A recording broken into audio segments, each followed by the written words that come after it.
Here's a mental health tip for you.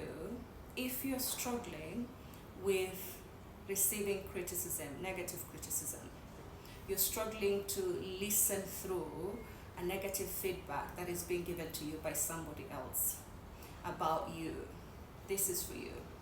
So if you find yourself getting extremely sensitive when you're being given a negative feedback, you find yourself getting acutely disappointed or feeling attacked, before you start getting defensive, here's a question that can help you temper down the emotions that you're feeling and also focus your mind. The question is, why in the moment when you're getting the feedback, what is it that I believe about myself that this person, through this negative feedback, is challenging? So you might believe that you're patient, you might believe that you're fun, you might believe that you're a good listener, you might believe that you are creative, you might believe so many positive things about yourself. But then when it comes to actual interactions with other people, you fall short of those qualities that you strongly believe you have. And so somebody then is bringing this to your attention because you're not able to see it from where you're standing. Remember, you're standing on the fact that, on the belief that, or the conviction that you are strongly patient, you are strongly considerate, you're very sensitive, you're understanding. But then the way that people experience you in these qualities is very different from what you believe. And so the pain is resulting from somebody challenging what you already strongly believe about yourself that they're not experiencing. So when you ask yourself this question, what is it that I believe about myself, a quality that this person is challenging through this negative feedback? And that thought process is going to help you temper down the negative emotions, the intense, acute negative emotions, and help your mind focus on trying to answer this question.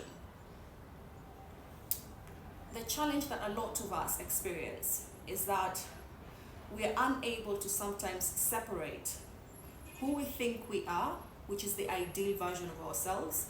And so the person we think we are has all the best qualities, is a saint, is virtuous and righteous, they don't make mistakes. That's the person we think in our mind. But then there's a person that we actually are when we interact with people, when we relate with people. And so there's a discrepancy that we're not able to acknowledge, that we're not able to identify very easily within ourselves, that the ideal version of yourself that you have in your head is different or separate from the actual person that you are interacting with people in an environment or in a context that has variables that are unpredictable, factors that are uncertain, that you cannot anticipate. And so then the way you behave might not be the way you think you want to behave.